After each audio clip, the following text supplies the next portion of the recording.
Hi, Amy. Thank you for coming to BTN and accepting this interview. Pleasure. Thank you. So today we're at the event called The Liberated and Joyful Heart, How to Embody Love in a World That Needs Our Care. Do you mind to speak a little bit about this event?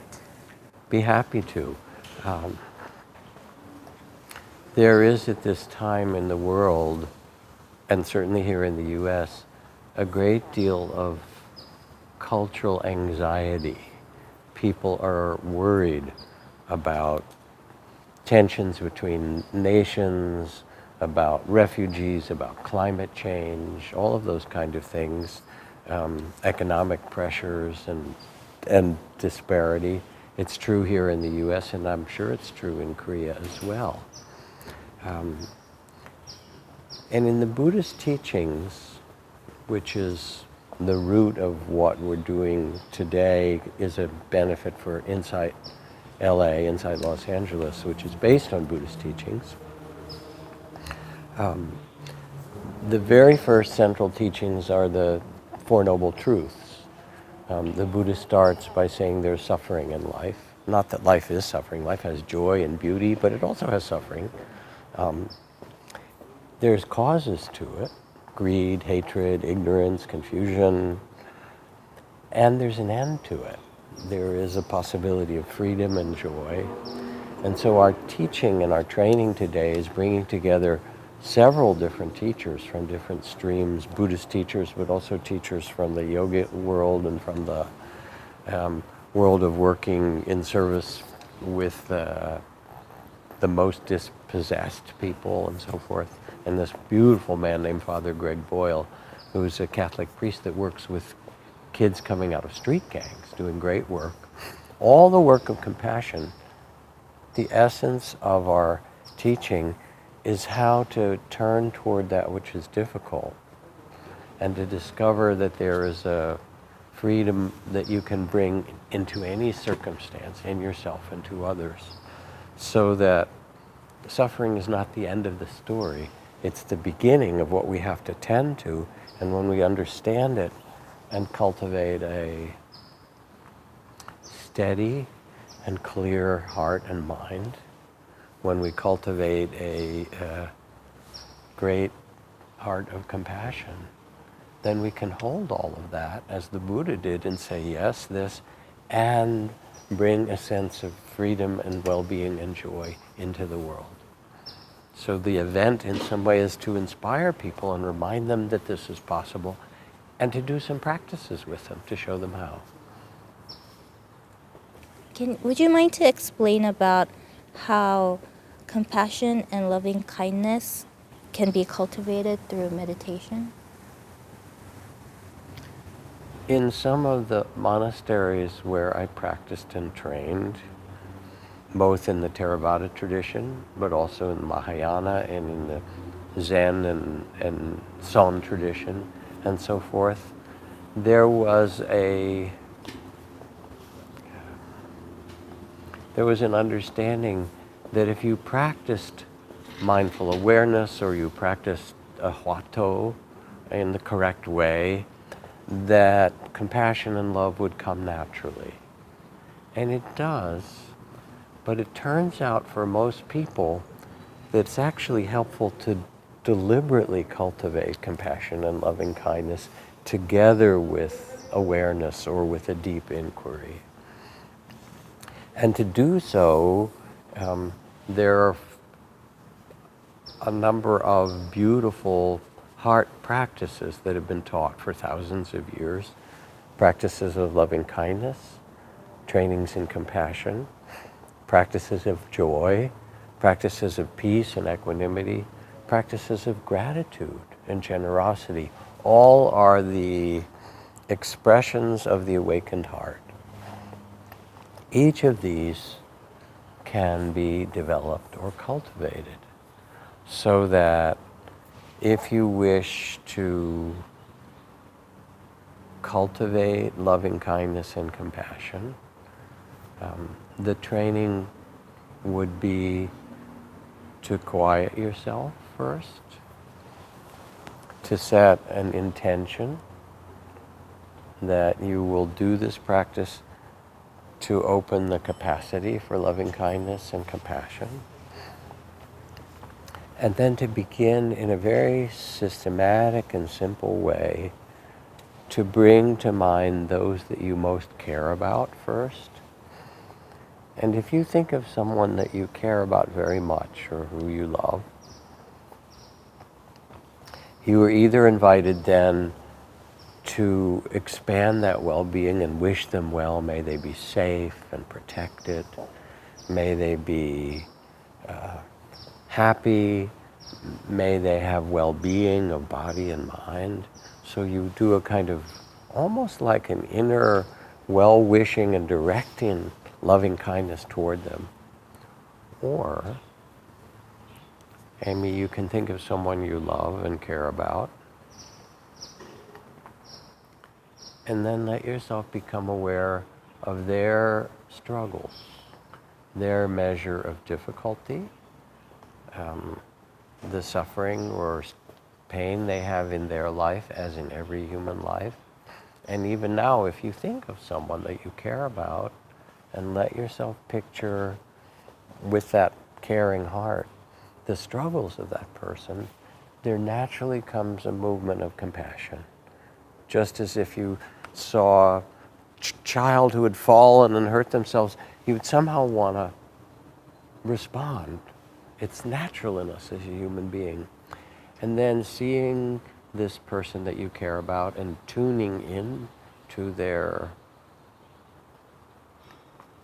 measure of struggle and difficulty, you begin to also offer the wishes of compassion. May you hold yourself in compassion. May your sorrows and struggles be released or be eased. May the causes and conditions for well-being grow for you. May you be held in courage and compassion inwardly and outwardly. And in doing so, you start to develop this sense of deep compassion for that person. Then you picture another person and another that you care about. And once you start to open the channel, then you can start to go to people you work with and people around you and people in the neighborhood and beings everywhere.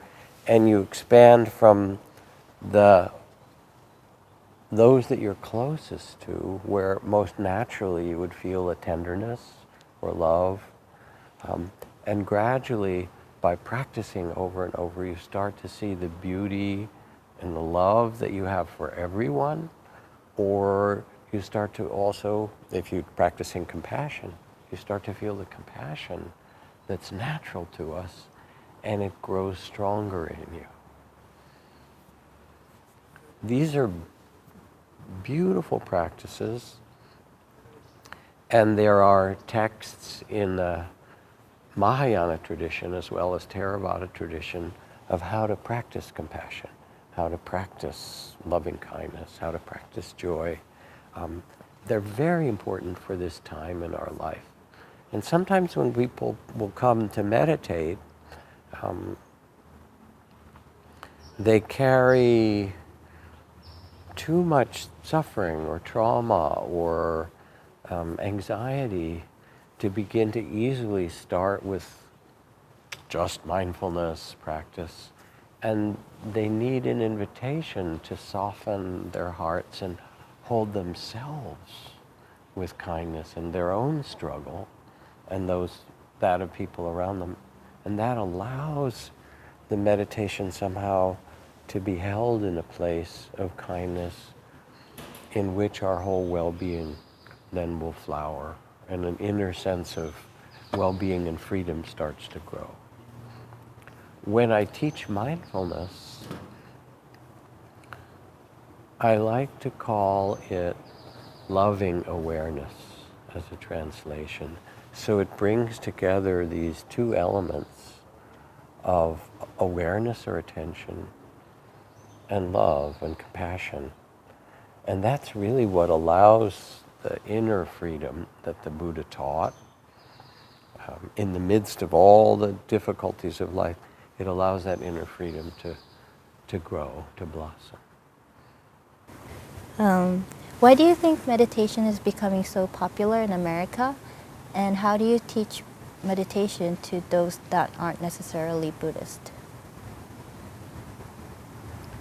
Meditation, and especially mindfulness practice, has become very widespread in America. It's being used in clinics and schools and businesses in all kinds of circumstances. There are several reasons for it. The first is that there's a lot of stress and difficulty, which is not unique to the US. I'm sure in Korea it's the same. So people are looking for ways to manage and to live in a healthy way inside as well as outside. The second reason is that there has been a lot of scientific research.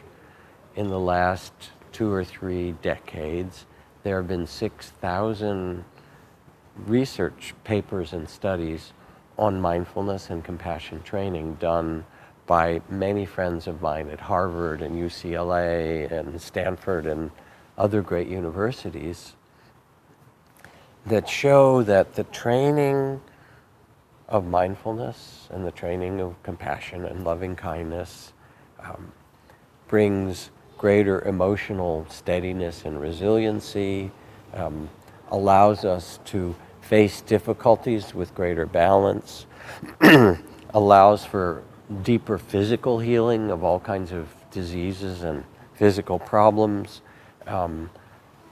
shows ways and demonstrates ways that we can focus and have our attention become steady and clearer so that there's academic improvement.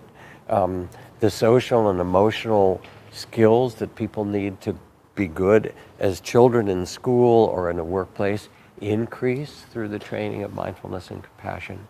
So all of these neuroscience studies then are used to show that mindfulness itself, which is a human capacity and birthright, independent of Buddhist teachings or any religious teachings, is deeply beneficial for us. And the third reason is that there are now many people who've trained in mindfulness, those who've gone to train in Buddhist countries in Asia and brought these teachings back. Many books have been written. And so it's available now, in a way, through good teachers, to train others how to do it. And that is spread very widely. You mentioned that there's like a lot of stress around the world, especially in Korea. The younger generation, they have a lot of stress because of the entrance exams and academic, and because of that, a lot of depression and also suicide happens in Korea.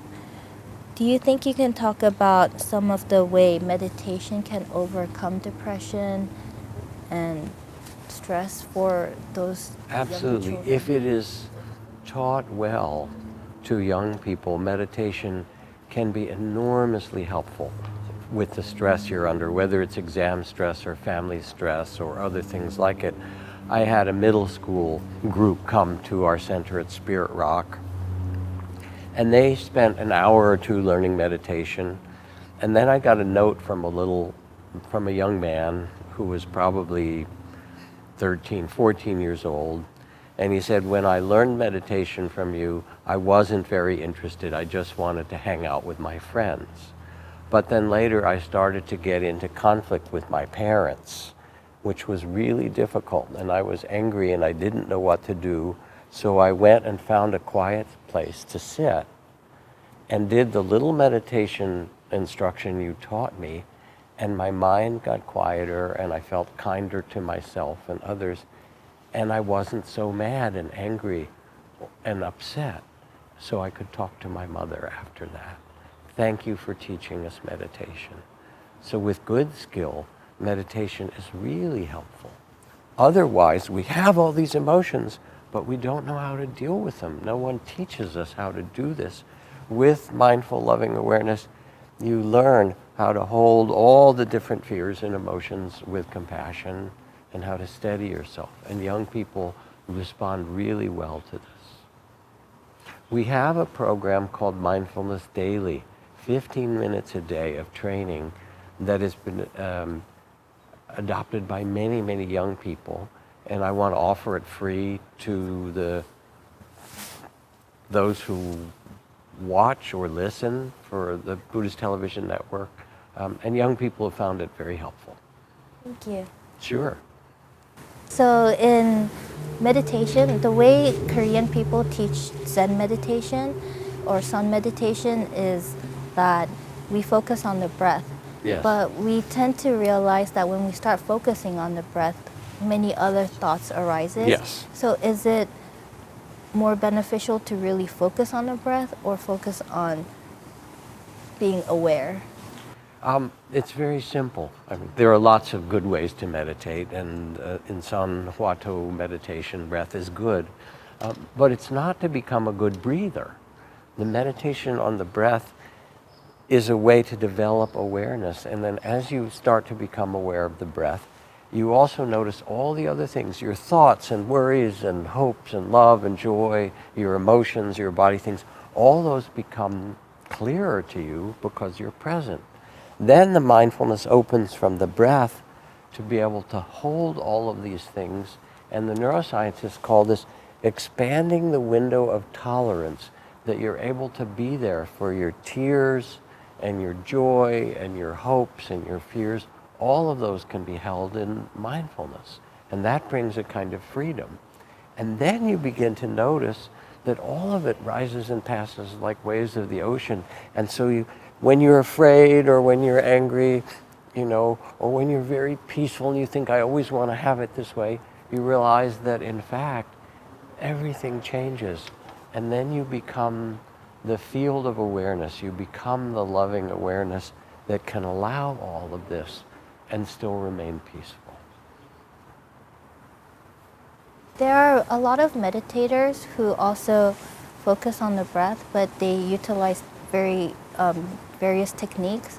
I think one of the main techniques that Sun meditationers use is body scan technique, where you focus on each part of your body and the sort of bodily feelings. Yes. And through that way, they tend to focus on the breath. How do you think of those kind of techniques as? It can be a very good technique to build concentration or steadiness, so that's one thing.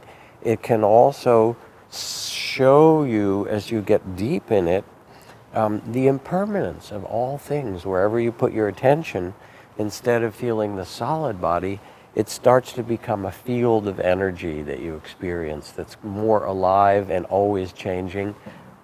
And you start to get the reality that things are impermanent, that they're selfless in a very deep way. And so insight and understanding comes. But focusing on the body isn't enough. You also have to focus on the heart and the mind. And so just as you can learn how to be with all the changes in the body with wisdom, you also need to learn how to be with all the emotions that arise and all the thought structures, the plans and memories and beliefs. And when you can hold all that in loving awareness and become the loving awareness, then a great freedom comes. Also, meditation, the question about whether meditation is just for yourself is a false question. The word for mindfulness in Pali, like Sanskrit, is sati, but it's usually a compound word, sati sampajanya, and it has two parts to it. One is mindful presence, and the other is mindful response. Just like breathing in and breathing out, we become centered, we quiet the mind and open ourselves to a sense of compassion and freedom, and then we get up, and in that same way, we respond to the world. And you can't separate the two. Our life is made of that. So in whatever way you are able to quiet your own mind and tend your heart and become a bit wiser and freer, then whether you're in school or in business or in your family or community or the things that you care about, you bring that spirit automatically with you and tend that in the same way that you tend your own body, because more and more you realize that they're not separate, that they're the same. So in meditation, it's said that the more you practice it, the more skilled you become in meditation. Can you talk about the different levels of meditation and what you can achieve? In the beginning, meditation can feel a bit difficult because the mind is unruly and we don't know how to deal with our emotions or with our bodily pain. It doesn't take so long, it might take some weeks, to learn to practice and be present for the different experiences of the body, the emotions, the thoughts, and already there's a benefit.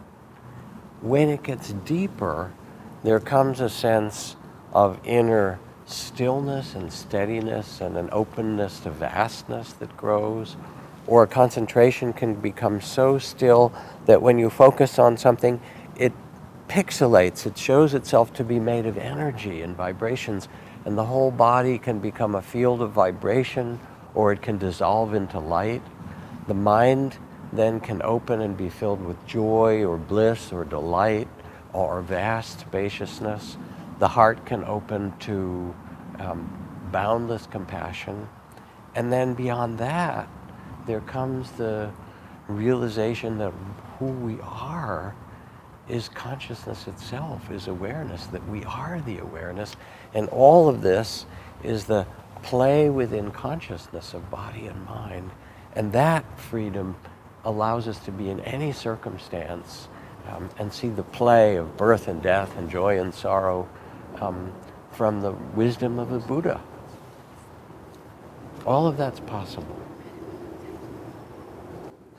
So when you teach meditation in one of your teachings, how do you teach meditation to beginners, and how would you teach meditation to a little bit more skilled meditationer? How do I teach beginners? Yes. In the beginning, I ask people to look into their own heart and mind and see what is their intention. And I'm always curious to that. Is it that they need to be peaceful? Is it that they're dealing with stress? Do they want to be more loving? Have they read about enlightenment and they're interested in enlightenment? Do they have friends who meditate and they want to discover? Because the motivation becomes interesting, and none of those are wrong. But when I understand the motivation of a person, then I can say, if you want more love, here's how you practice. You practice by starting with loving kindness wherever it's easy and then letting it expand for another. If you want to be more centered and present, then the way to do it is to begin to hold your body still and feel the breath that's moving, but use that breath to show you the waves that also arise of sensations, of feelings and thoughts. And I teach in a simple, systematic way that if you can begin to be aware of the breath, then also you can notice how thoughts or feelings or sounds come and go, and you become the space of awareness within which that happens. I also teach people how to return, because the attention wanders very often, and through practice you become better at coming back, and the sense of presence grows within your body, within your experience, and then the presence for another person. Do you mind to share what you think is the difference between Hwadu, Korean sun meditation, and mindfulness meditation? Hwadu practice, as I have done it with the Korean master that I studied with, and also with the Chinese master. With a Hwadu, it's almost like a very steep path. What am I? Who am I? You practice and ask again and again and again, and in doing so you inquire and you discover, who am I in this very deep investigation? With mindfulness practice, it becomes more systematic. First, you become present in your body and mind, with your breath, with body sensations, with thoughts and feelings. And there comes a freedom in just being able to hold all of those and to know them as they arise and not be afraid of them. Then, with mindfulness practice, you start to see the process of life, that whatever arises comes and goes, it's impermanent, it's ungraspable, it's selfless, and there comes a sense of common humanity that we all share.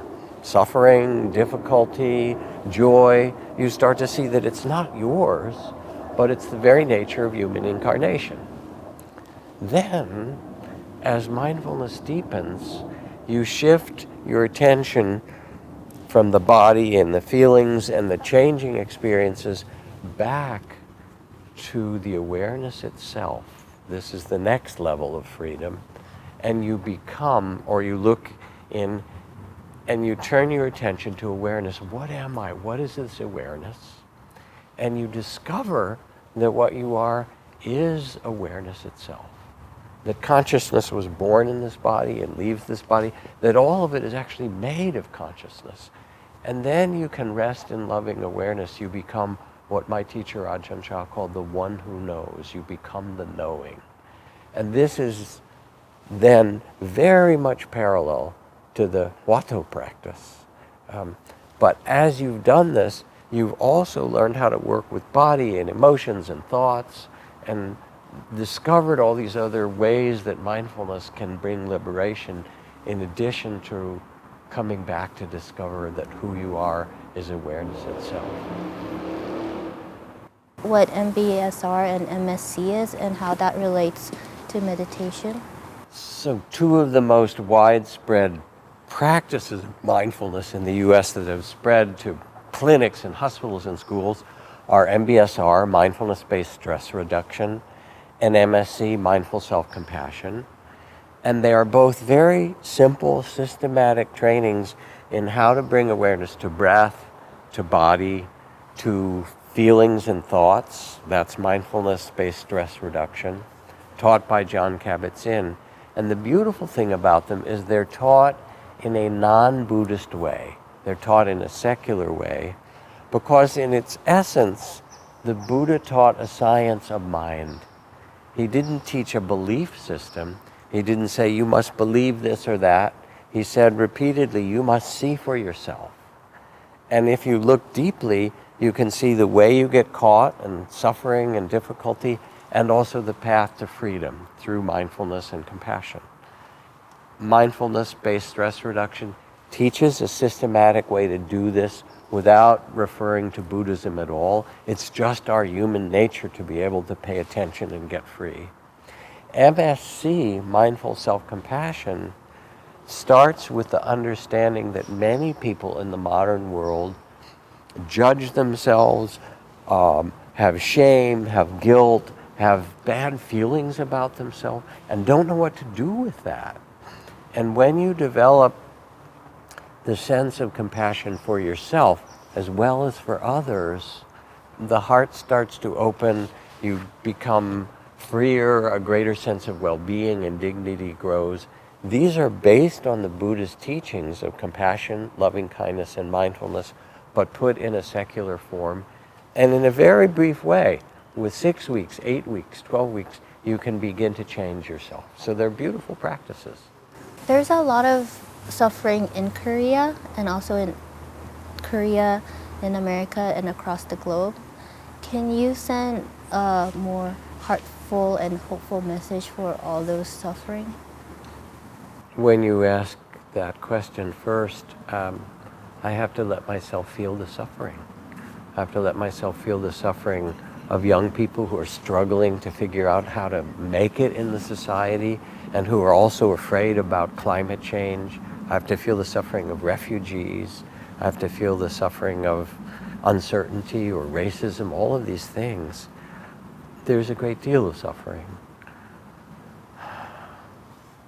At the same time, suffering is not the end of the story. Suffering is the first noble truth.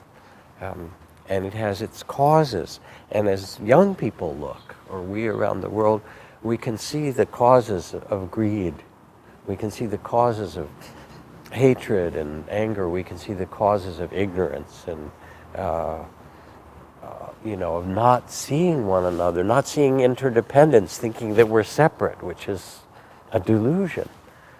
Because if we're all separate, then we don't care for this world. But in fact, every breath we take, another person breathes, other animals, the whales of the sea breathe it. It comes over the, Mongolian desert into the lungs of the people in Korea, and then it comes across the Pacific Ocean to us. It's all shared.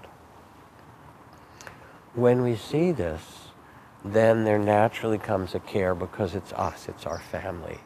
And the beautiful thing is that the end of the story is that there is a kind of freedom and well-being, that we can develop it within ourselves, but also that we as human beings are survivors. Your ancestors and my ancestors going back thousands of years have survived really difficult things. And we have it in our DNA and we have it in our consciousness and spirit that not only can we survive, but we can take the difficulties, turn toward them, and learn to do them in a new way to make a better world for ourselves. And this is what we're called to do.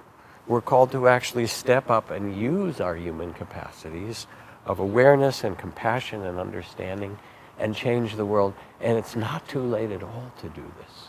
In fact, we were born in this time and we were asked, can we take these difficulties and make something beautiful of them? And this is possible for us as human beings. The great modern task now is that of inner development. The outer technology that we have of biotechnology, nanotechnology, computers, internet, space technology, the fact that in my pocket I have the great Library of Alexandria and 10 million cat videos and everything else, all in this. Outer development, fantastic. Inner development, not very well done. As the chairman of the Joint Chiefs of Staff of the American military said, we are a nation of nuclear giants and ethical infants. So now, no amount of outer development will stop war, will stop racism, will stop climate destruction, will stop tribalism, because those come from human heart. So the outer development now has to be matched by the inner development of humanity. This is our modern task. We must learn interdependence, compassion, listening to ourselves and one another, finding a freedom in ourselves. This is our human task. Nothing more important, nothing more beautiful. And the beautiful thing is that it's possible. And we celebrate this all around the world when we have the Nobel Prize winners of the world. These are people who've lived through great difficulty and brought out the best of humanity. We can do this. And then lastly, can you give a message to the viewers of BTN? The teachings of Buddhism are called the great medicine for humankind, the medicine that heals the body and heart and mind.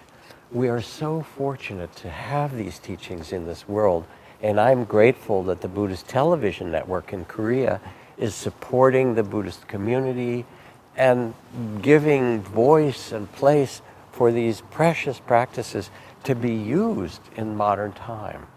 I hope to be able to visit Korea at some point together with the Buddhist Television Network in some fashion or other.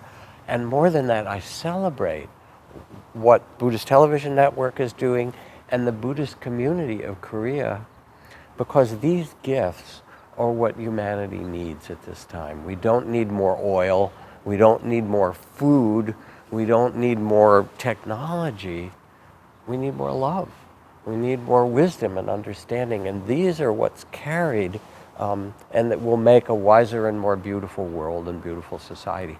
So I'm grateful for what Buddhist Television Network offers, and I feel that we share this now globally, this devotion to compassion and well-being and awakening that's central to the teachings of the Buddha, but more than that, are really part of our human heritage. Thank you for your time today, and we wish you all the best. Thank you very much. Thank you. I'm grateful to be able to do this.